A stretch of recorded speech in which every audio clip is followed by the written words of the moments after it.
حضرت ابو عبیدہ بن جراح رضی اللہ تعالیٰ عنہ بحرین سے نا مال لے کے آئے بہت سارا، حضور نے بھیجا، جزیہ لینے گئے یا مال غنیمت کا کچھ مال تھا، آپ لے کے مسجد میں آئے تو لوگوں کو پتہ چل گیا کہ آج مال آیا ہے۔ اب سب کو حصہ ملتا تھا، اس میں سے بدریوں کو زیادہ ملتا تھا، باقی لوگوں کو بھی ملتا تھا۔ تو فجر کی نماز کے بعد لوگ گھروں کو جایا کرتے تھے، لیکن آج پتہ چلا نا مال آیا ہے، تو یہ سیاستہ میں حدیث موجود ہے، سب لوگ مسجد میں بیٹھے رہے۔ حضور علیہ السلام نے فرمایا تمہیں پتہ چل گیا مال آیا ہے؟ عرض کی حضور ہاں۔ فرمایا تمہیں بانٹنے لگے ہیں، دینے لگے ہیں۔ ہم نا غریبی سے ڈرتے ہیں، ہم اپنے بچوں کے لیے دعا کرتے ہیں ان پہ غربت نہ آئے، ہم اپنے بہن بھائیوں کے لیے دعا کرتے ہیں ان پہ غربت نہ آئے، کرنی چاہیے، لیکن ذرا اس حدیث کے مفہوم کو بھی دیکھیے گا۔ نبی پاک صلی اللہ تعالیٰ علیہ وآلہ وسلم نے فرمایا تمہیں دینے لگے ہیں، مال آ گیا ہے، لیکن میرے قریب نے اپنی امت کے لیے جس چیز کا ڈر محسوس کیا وہ کیا ہے، حضور کے دل میں کس چیز کا خدشہ تھا وہ کیا ہے، بیان کیا۔ حضور فرمانے لگے لوگو مجھے تم پر غربت کا ڈر نہیں، یہ ڈر نہیں کہ تم غریب ہو جاؤ گے، بلکہ مجھے تو ڈر ہے کہ تم پر دولت پھیلا دی جائے گی، تم زیادہ مالدار ہو جاؤ گے۔ خوف غریبی کا نہیں، خوف تمہارے مال کا ہے۔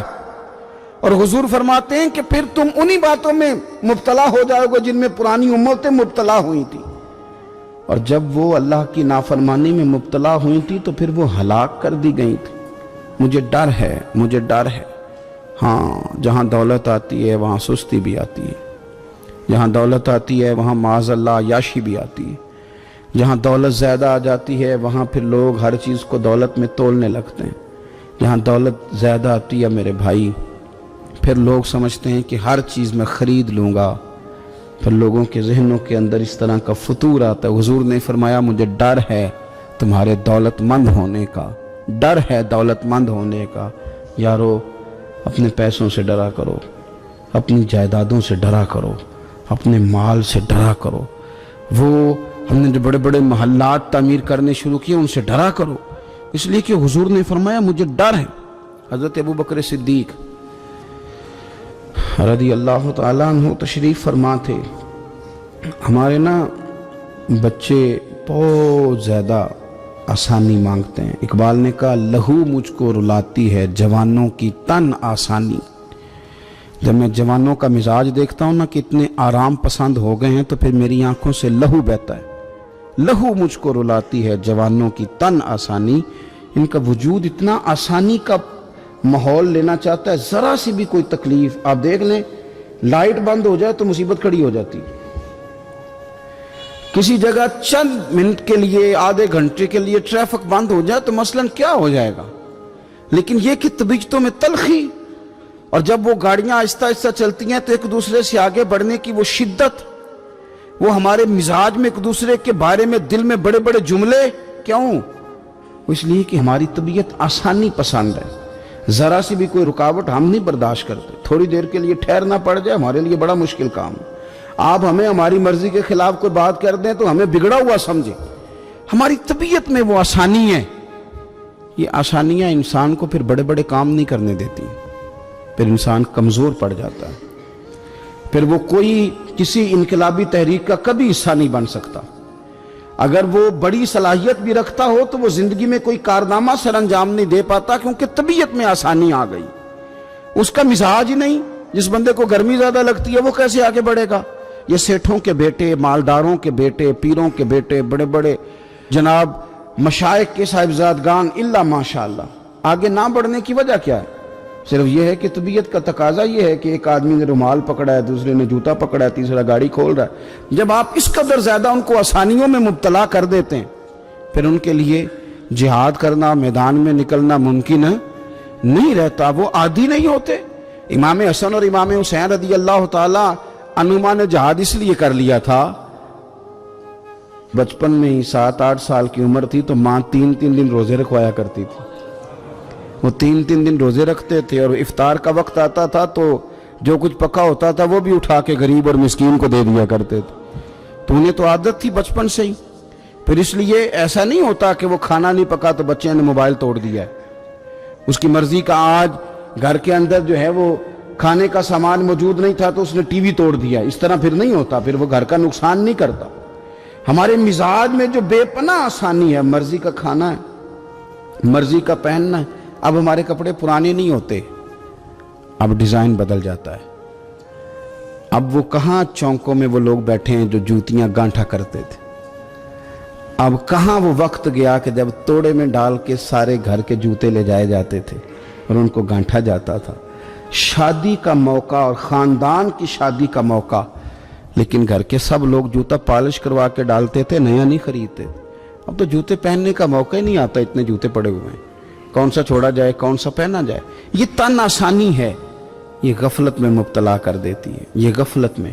میرے رسول کریم صلی اللہ تعالی علیہ وسلم رات کو آرام کرنے کے لیے تشریف لے گئے تو حضرت بلال حبشی رضی اللہ تعالیٰ عنہ فرماتے ہیں کہ کسی صحابی نے نا آج موٹا گدا لا کے دیا، کہا حضور کی پشت اتھر پر نا میں موٹے بان کی چارپائی کے نشان دیکھتا ہوں، تو یہ گدا آج میرے کریم کے نیچے بچھاؤ، یہ بستر آرام دے۔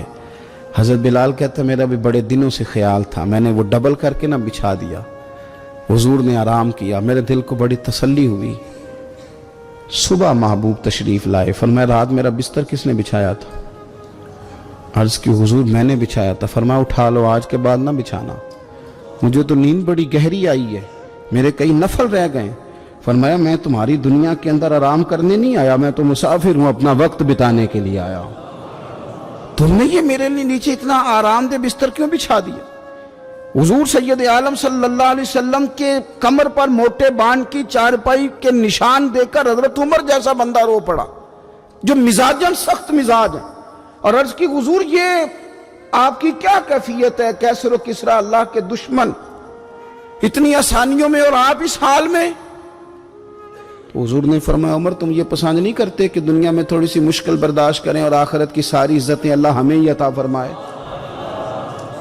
فرمایا میں کوئی تمہاری دنیا سے کچھ حاصل کرنے نہیں آیا۔ میرے عزیز یہ نا تن آسانی سے تھوڑا بچیں۔ غفلت کی بنیادی وجہ یہ ہے ہم نے اپنی مرضی کا کھانا ہے، اپنی مرضی کا، یعنی بہت ساری چیزیں ایسی ہیں جن کو ہم ناپسند کرتے ہیں، حالانکہ سیدہ عائشہ صدیقہ رضی اللہ تعالیٰ عنہ فرماتی ہیں کھانا پک جاتا تھا، کریم نے کبھی نہیں فرمایا مجھے ناپسند، کبھی طبیعت نہ چاہتی تو چھوڑ دیتے تھے، لیکن کبھی ہم نے عیب نکالتے نہیں دیکھا۔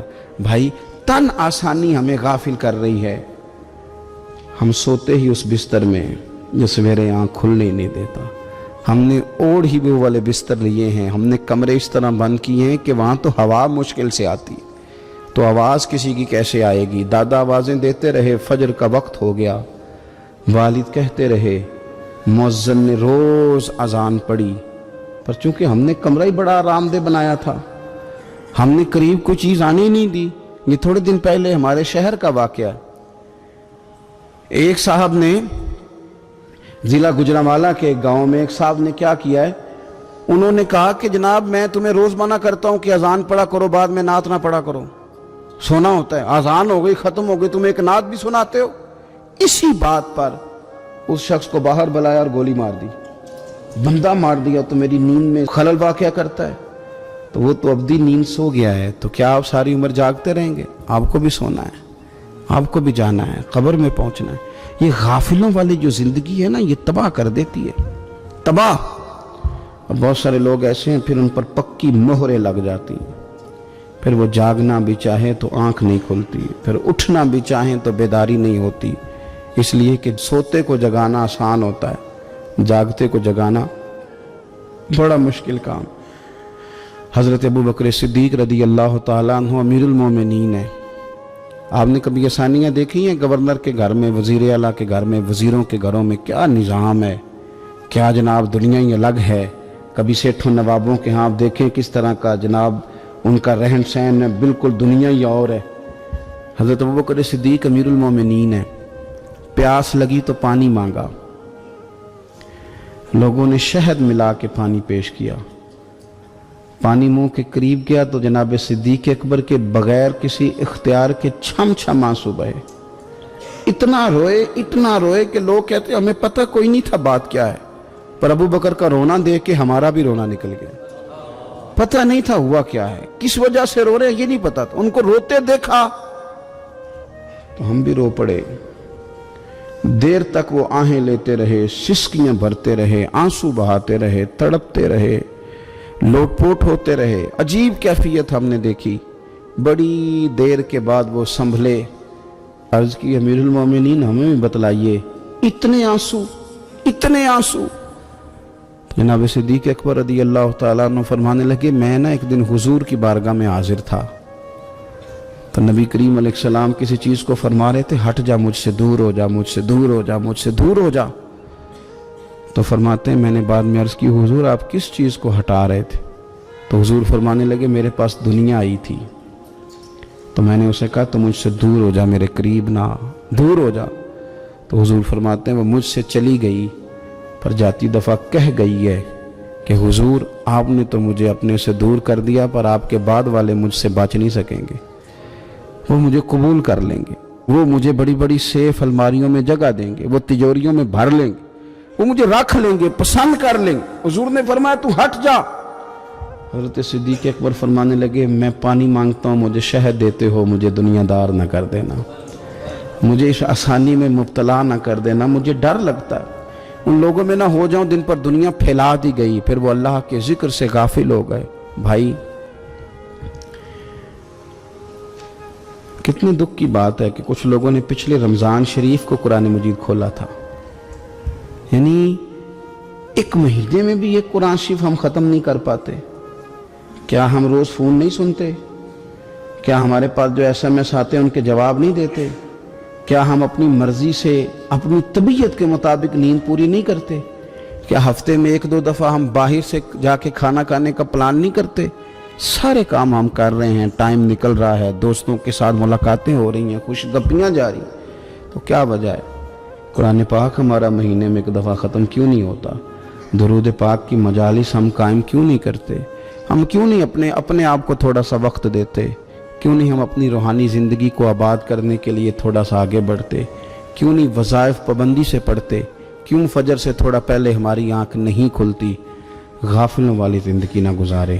ورنہ یاد رکھیں ہماری آنکھ اس وقت کھلتی ہے جب آنکھ بند ہونے کا وقت آ جاتا ہے.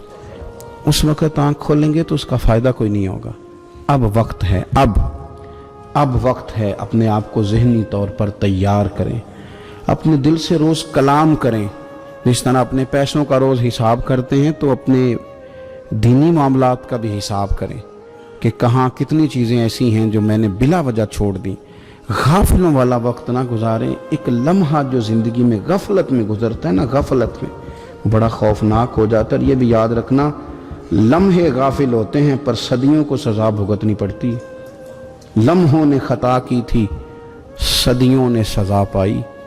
کئی دفعہ ایک لمحے کے لیے بندہ غافل ہوتا ہے, اور حضرت شیخ باہو نے تو کہا تھا کہ جو دم غافل سو دم کافر. سانو تے مرشد ہو پڑھایا, ہمیں تو ہمارے بڑوں نے یہ بتایا کہ غافل نہ ہونا. جو غافل ہوتے ہیں وہ ایک دن کافر ہو جاتے ہیں. اپنے آپ کو تھوڑا سا لگائیں, تھوڑی سی ہمت کریں.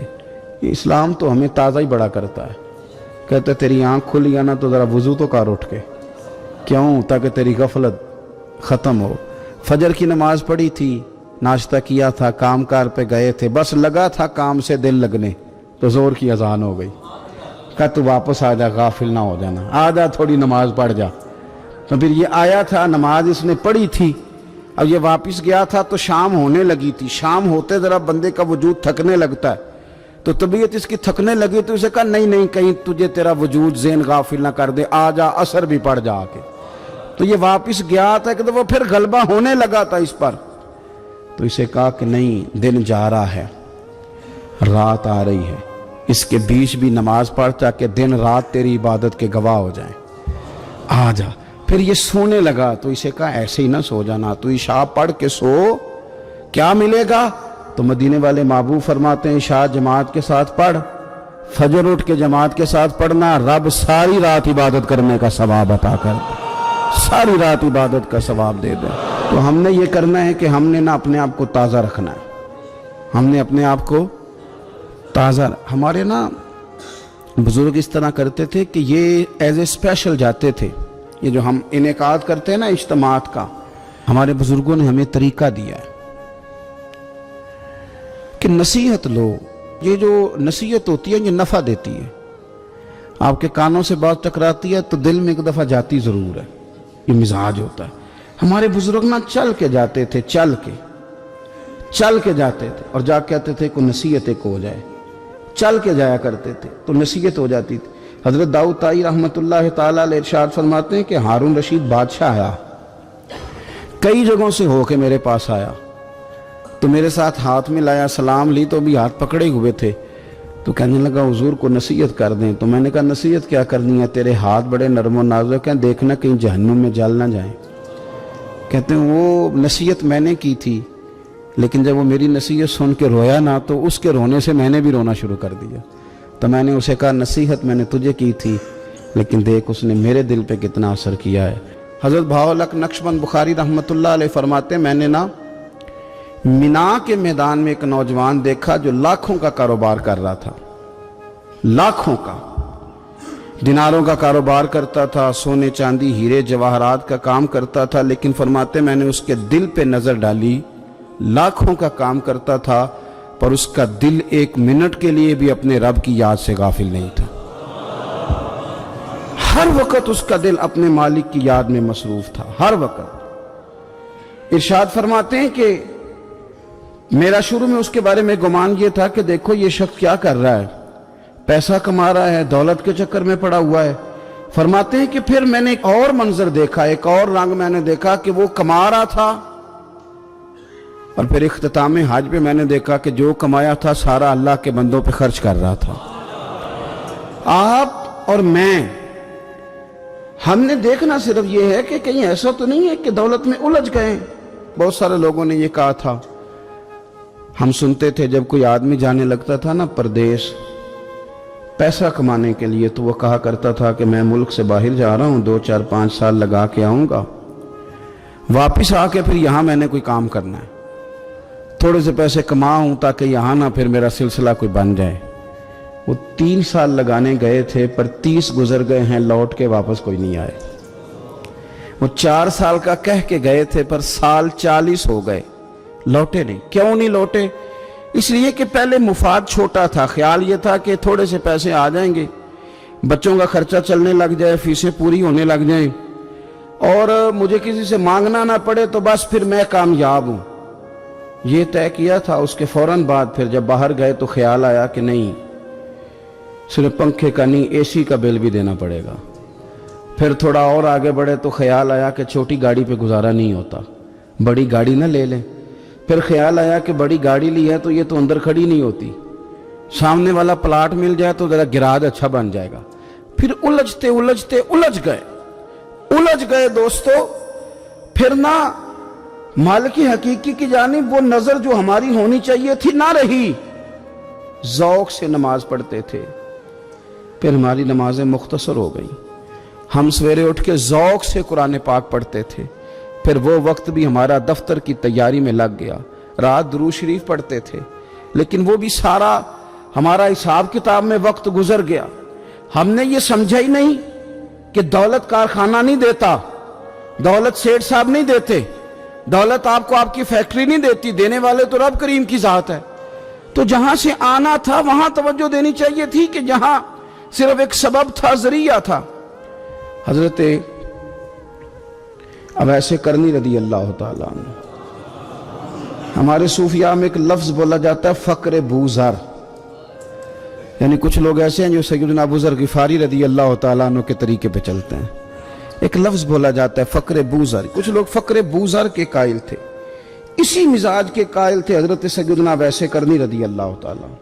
ان کے ذہن میں ایک بات بیٹھ گئی تھی کہ یار دینے والا اللہ ہے، دینے والا، عزت بھی اللہ دے گا، رزق بھی اللہ دے گا. بلکہ امام غزالی رحمۃ اللہ علیہ نے تو حدیث لکھی ہے. آپ فرماتے ہیں کہ نبی پاک صلی اللہ علیہ وسلم نے فرمایا جس نے بندوں سے عزت تلاش کی رب اسے رسوا کر دے گا.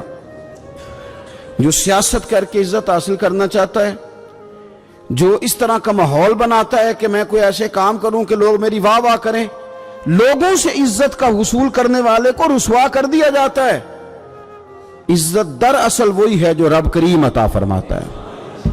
میرے عزیز دوستو، آپ اپنی توجہ، دل کی توجہ، روح کی توجہ اپنے مالک کی جانب جب کر لیتے ہیں، غفلت کا پھندا اتار دیتے ہیں اور ہر وقت غلبہ رکھنا پیسوں کا، ہر وقت اسی میں سوچنا، اسی میں محو ہو جانا، پھر آپ کا ذہنی نقصان ہوتا ہے، پھر آپ کی روح جو ہوتی ہے وہ بے چین رہنے لگتی ہے۔ پھر ایسے بھی غریب دیکھے جن کے پاس پیسے ہیں، پیسوں کے علاوہ کوئی شے بھی نہیں۔ پھر ایسے بھی تنگ دست دیکھے کہ جن کے پاس جائیدادیں بڑی ہیں پر ان کے پاس رات کو سکون سے سونے کے لیے وقت کوئی نہیں۔ عزیز بھائی، حضرت ویسے کرنی رضی اللہ تعالیٰ عنہ کی ملاقات ہو گئی حضرت حرم بن حیان کے ساتھ، یہ بھی تابعی ہیں۔ تو حضرت حرم بن حیان رحمۃ اللہ علیہ کہتے ہیں، یہ نا ہم تو خیر بڑی ساری باتیں سنتے ہیں تو نصیحت نہیں نہ حاصل کرتے، ویسے بھی یہ دور تقریریں سننے کا ہے۔ جو عمل کرنے والے لوگ تھے ان کا کیا طریقہ تھا کہ وہ ایک دو جملے کافی تھا، علم و بس کری او یار او ایک کوئی حرف تے نہیں درکار، جملہ ایک بھی تیرے لیے کافی ہے لیکن شرط یہ ہے کہ تو عمل کا ارادہ رکھتا ہو، تیرا خیال ہو کہ عمل کرنا ہے۔ وہ لوگ نا مختصر سی باتیں کرتے، مختصر سی نصیحتیں کرتے، لیکن وہ عکس جلدی کرتے، اس میں سے اپنے لیے خیر جلدی تلاش کرتے۔ حضرت حرم بن حیان کی ملاقات ہوئی حضرت اویس کرنی رضی اللہ تعالیٰ عنہ کے ساتھ، تو حضرت حرم بن حیان کہتے ہیں میں نے عرض کی حضور میں کسی ملک میں جا کے رہنا چاہتا ہوں، کہیں سکونت اختیار کرنا چاہتا ہوں، یہاں سے ہجرت کرنا چاہتا ہوں، تو مجھے کوئی آپ مشورہ دے میں کہاں جاؤں؟ تو فرماتے ہیں کہ میں نے جب یہ سوال کیا تو حضرت ویسے کرنی نے مجھے اشارہ دیا، فرمانے لگے ملک شام چلا جا۔ کہتے میں نے اگلا سوال کیا حضور وہاں جا کے کاروبار کیا کروں گا، رہوں گا کیسے، کھاؤں گا کہاں سے؟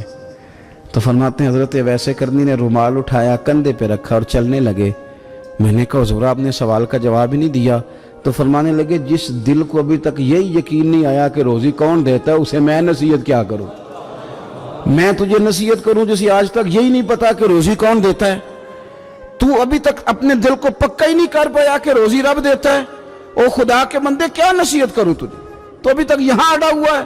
تیرا جو توکل ہے وہ مضبوط ہونا چاہیے، تیرا بھروسہ اپنے رب کی ذات۔ تو غافل ہو گیا اللہ سے، تو نے اسباب پر بھروسہ سارا کرنا شروع کر دیا۔ اسباب اختیار کیے جاتے ہیں، بھروسہ رب کریم پہ کیا جاتا ہے۔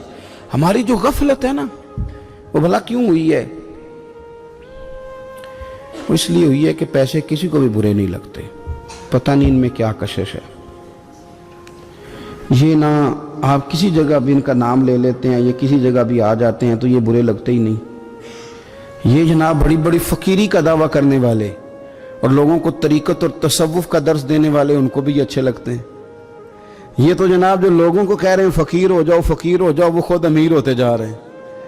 یہ پتہ نہیں ان میں کیا ایسا خاص۔ ہمارے ایک استاد تھے تو مزاج میں بڑی ظرافت تھی، حالانکہ بڑے اللہ والے بندے تھے، تو بات بڑی وہ دل لگی کیا کرتے تھے۔ تو ایک دن ہم نے پوچھا استاد جی خوشبو کون سی اچھی لگتی ہے؟ کہنے لگے بیٹا جو پیسوں میں سے آتی ہے وہ مجھے بڑی اچھی لگتی ہے۔ نصیحت ہمیشہ یہ بھی غفلت سے جگائے گی۔ کوشش کریں کوئی بات سیکھیں، کسی سے کچھ سنیں، کوئی خیر کا جملہ لیں، تاکہ دل جو ہے نا وہ مردہ۔ حضرت سری سکتی رحمۃ اللہ علیہ درخت کے نیچے بیٹھے تھے، تو درخت سے کہنے لگے کئی دن ہو گئے ہیں کوئی نصیحت نہیں کسی نے کی، تو چل تو ہی کر دے کوئی، میرا دل سخت ہو گیا ہے۔ تو اللہ نے درخت کو زبان دی، وہ بولنے لگا، کہنے لگا میری طرح کے بن جائیں، خود دھوپ میں جلتا ہوں، لوگوں کو چھاؤں دیتا ہوں، لوگ روڑے مارتے ہیں اور میں انہیں پھل دیتا ہوں۔ تو حضرت فرمانے لگے تیری بات نے میرے اوپر بڑا اثر کیا، ایک سوال نہ پوچھ لوں؟ کہنے لگا پوچھ لیں۔ تو فرمانے لگے تو اتنا ہی اچھا ہے تو تیرا انجام کیوں نہیں اچھا؟ جب تو خشک ہو جاتا ہے تجھے جلا ہی دیا جاتا ہے۔ اصل تو یہ نا کہ انجام بندے کا ٹھیک ہو، آخرت اس کا انجام ٹھیک ہو، تجھے جلا دیا جاتا ہے۔